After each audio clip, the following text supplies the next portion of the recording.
Dear student, good morning all of you. आज हम chapter number 6 Premchand ji के साथ 2 दिन संस्मरण जो है बनारसी दास चतुर्वेदी का, इसके अंतर्गत व्याकरण में एक नया चैप्टर पढ़ने जा रहे हैं। तो देखिए, सबसे पहले हम यहाँ पर आपको कुछ चीजें बता रहे हैं, उसको आपको ध्यान से सुनना है ना। चंदू के चाचा ने चंदू की चाची को चांदनी रातों में चांदी की चम्मच से चटनी चटाई, है ना।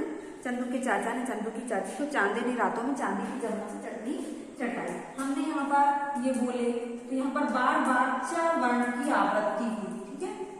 आवृत्ति मतलब इसमें बार बार आया, है ना, बार बार वही वर्ण आया। कौन सा वर्ण आया? च वर्ण आया। वर्ण कौन सा आया? च वर्ण आया, ठीक है। फिर हम एक और उदाहरण आपको बता रहे हैं। घोड़े जैसी चाल हाथी जैसी धूम, ओ सावन राजा कहाँ से आए तुम, है ना। ये भी एक उदाहरण है। घोड़े जैसी चाल हाथी जैसी धूम, ओ सावन राजा कहाँ से आए तुम, है ना। तो अब यहाँ पर देखिए, उसी को हम गाना गा के बताते हैं। उसी को हम, जैसे कि मासूम फिल्म का ये गाना था कि घोड़े जैसी चाल हाथी जैसी धूम, ओ सावन राजा कहाँ से आए तुम, है ना। तो ये गाना गा के बताते हैं तो वो अलग बात होती है, और हम साधारण सा पढ़ते हैं तो वो अलग बात होती है ना। अगर हमने इसको गाना गा के सुना है तो आपको अच्छा लगा होगा गाने के माध्यम से बोल के। तो ये जो पहले वाला जो उदाहरण बोले थे, इसमें 4 वर्ण की आवृत्ति हुई है, और दूसरा जो बोले थे उसमें अर्थ जो है उसके बारे में बताया गया था। तो जहां पर मतलब अर्थों के द्वारा या शब्दों या वर्णों के द्वारा शोभा बढ़ाई जाती है, उसे क्या कहते हैं? हम अलंकार। तो आज हम यहाँ पर आपको अलंकार बताने जा रहे हैं, है ना। तो अलंकार आज हम पढ़ेंगे। अलंकार की क्या परिभाषा है कि काव्य में, काव्य मतलब कविता में, जिन शब्दों या वर्णों के द्वारा या अर्थों के द्वारा शोभा बढ़ाई जाती है, एक तो वर्णों के द्वारा, दूसरा शब्दों के द्वारा,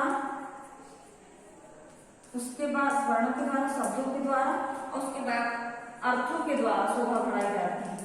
तो वहां पर कौन सा वहां क्या होता है?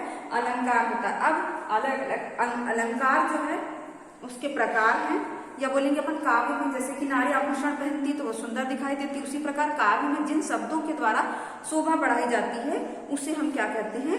अलंकार कहते हैं। अब देखेंगे हम अलंकार के प्रकार, है ना।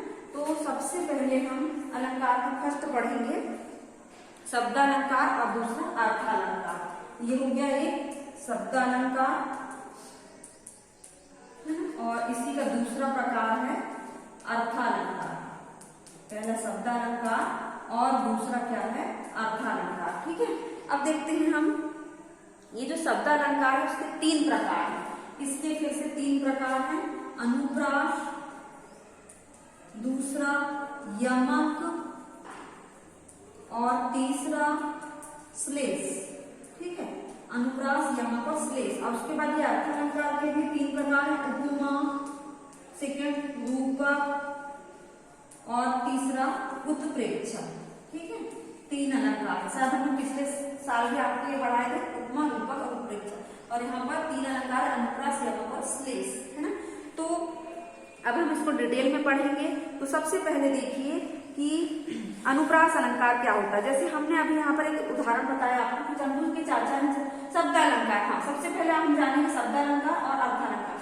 तो जिस अलंकार में शब्दों के द्वारा शोभा बढ़ाई जाती है उसे शब्दालंकार कहते हैं। जिस अलंकार में अर्थों के द्वारा शोभा बढ़ाई जाती है उसे अर्थालंकार कहते हैं। तो स्वाभाविक सी बात है कि तीनों में अर्थों के द्वारा शोभा बढ़ाई जाएगी और यहाँ पर शब्दों के द्वारा। तो यहाँ पर देखिए, ये अनुप्रास अलंकार है। अनुप्रास अलंकार में क्या होता है? एक ही वर्ण की आवृत्ति, यानी कि एक ही अक्षर की आवृत्ति बार बार होती है। जैसे हमने उदाहरण बोले, चंदू के चाचा ने चंदू की चाची को चांदनी रातों में चांदी की चम्मच से चटनी चटाई। तो कौन सा अलंकार होगा? अनुप्रास, क्योंकि इसमें च वर्ण की आवृत्ति एक से अधिक बार की आवृत्ति, मतलब बार बार आया है वर्ण, है ना। तो अनुप्रास अलंकार। दूसरा जो है यमक अलंकार, है ना। तो हम देखते हैं अब यमक अलंकार। इसमें क्या होता है कि जहां एक शब्द 2 या 2 से अधिक बार प्रयुक्त हो, यानी कि एक ही शब्द एक बार 2 या 2 से अधिक बार, है ना। एक शब्द क्या होता है? 2 या 2 से अधिक बार प्रयोग होता है, वहां पर यमक अलंकार होता है। जैसे कि कनक कनक ते 100 गुनी मादकता अधिकाय, या खाए गौराय जग वा पाए वरा, कनक कनकते सौगुनी, यानी कि 2 बार प्रयोग है, या तो 2 बार या 2 से अधिक बार, तो वहां पर क्या होता है, यमक अलंकार होता है। जैसे कि एक, अब वहां पर दोनों कनक का अर्थ अलग है। कनक मतलब होता है सोना और एक का अर्थ होता है धतूरा।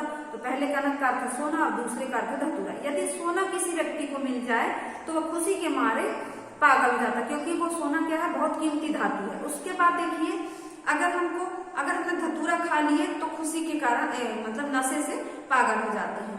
तो बोला गया है कि यमक अलंकार में एक ही शब्द 2 या 2 से अधिक बार प्रयोग किए जाते हैं, यमक अलंकार। उसके बाद देखिए थर्ड वाला, ये यमक अलंकार हो गया। उसके बाद थर्ड देखिए श्लेष अलंकार, है ना। तो श्लेष अलंकार में क्या होता है, एक ही शब्द का प्रयोग 2 या 2 से अधिक अर्थों के संदर्भ में प्रयोग होता है। दोनों में एक ही चीज होती है कि एक ही शब्द का प्रयोग 2 या 2 से अधिक बार प्रयोग होता है, यमक में भी और श्लेष में भी। लेकिन यहाँ पर जो है श्लेष में अर्थों के रूप में प्रयुक्त होता है, अलग अलग अर्थों के रूप में, विभिन्न अर्थों के रूप में प्रयोग होता है। जैसे रहीमन पानी राखिए, बिन पानी सब सून, पानी गहना उभरे मोती मान। पानी का अर्थ अलग अलग अर्थ में प्रयोग हुआ। जैसे एक पानी का अर्थ होता है प्रतिष्ठा, मान, इज्जत। दूसरे पानी का अर्थ होता है जल, यानी साधारण जो अपन पीते हैं, है ना। और तीसरे का अर्थ है मोती, चूने का पानी। मतलब अगर चूने का पानी सूख जाए तो चूना खराब हो जाता है, मोती की चमक हट जाए तो मोती खराब हो जाती है, और मनुष्य की इज्जत चली जाए तो उसे दोबारा नहीं मिलती। तो ये अलग अलग अर्थों में प्रयोग हुआ है। इसमें भी एक ही शब्द का प्रयोग 2 या 2 से अधिक बार प्रयोग होता है। इसमें एक ही शब्द का प्रयोग 2 या 2 से अधिक बार होता है, लेकिन इसमें अलग अलग अर्थों में अलग अलग कंडीशन है, तो वहां पर श्लेष अलंकार होता है। अब हम देखेंगे जो है ये 3 वाला था, उपमा, है ना। तो उपमा का अर्थ होता है तुलना करना, ठीक है। तो जहां 2 भिन्न भिन्न व्यक्तियों या वस्तुओं में किसी सामान्य गुण के कारण, समान धर्म या गुण के कारण क्या होता है, तुलना की जाती है, वहां पर उपमा अलंकार होता है ना। तो उपमा अलंकार में देखिए, जैसे मुख मयंक सम मंजू मनोहर, ठीक है। मुख मयंक सम मंजू मनोहर, हमने एक उदाहरण लिखे, मुख मयंक सम मंजू मनोहर, ठीक है। तो इसमें सीता जी के मुख की तुलना चंद्रमा से की गई है। यहाँ पर किसका मुख है, सीता जी का, उससे किससे तुलना की गई है, चंद्रमा से, ठीक है। तो वहां पर चंद्रमा अलग है, सीता जी का मुख अलग है। तो 2 भिन्न भिन्न व्यक्तियों का वस्तु में समान गुणों के कारण तुलना की जाती है, तो वहां पर कौन सा अलंकार होता है, उपमा अलंकार होता है ना। तो यहाँ पर देखिए, मुख है सीता जी का, मयंक है चंद्रमा है, दोनों में समान गुण है, दोनों क्या है, सुंदर है, और दोनों समान गुणों होने के कारण वहां पर तुलना की गई, तो वहां पर उपमा अलंकार होता है। अब यहाँ पर देखेंगे हम तो इसके अंग, है ना। उपमा के 4 अंग होते हैं, एक उपमेय, दूसरा उपमान, उपमेय उपमान, उसके बाद साधारण धर्म, और फिर एक वाचक शब्द, ठीक है, एक वाचक शब्द। तो जिसकी तुलना की गई तो वो क्या कहलाएगा, उपमेय। जिससे की गई तो वह उपमान, और वह गुण जिसके कारण तुलना की गई तो वह साधारण धर्म, और वह शब्द जिसके कारण तुलना की गई तो वो वाचक शब्द कहलाता है। समझ गए होंगे आप लोग। देखिए, उपमेय जिसकी तुलना मतलब मुख की तुलना, तो यहाँ पर मुख क्या है, उपमेय। उसके बाद जिससे की गई, मयंक से की गई, तो मयंक यहाँ पर उपमान, ठीक है।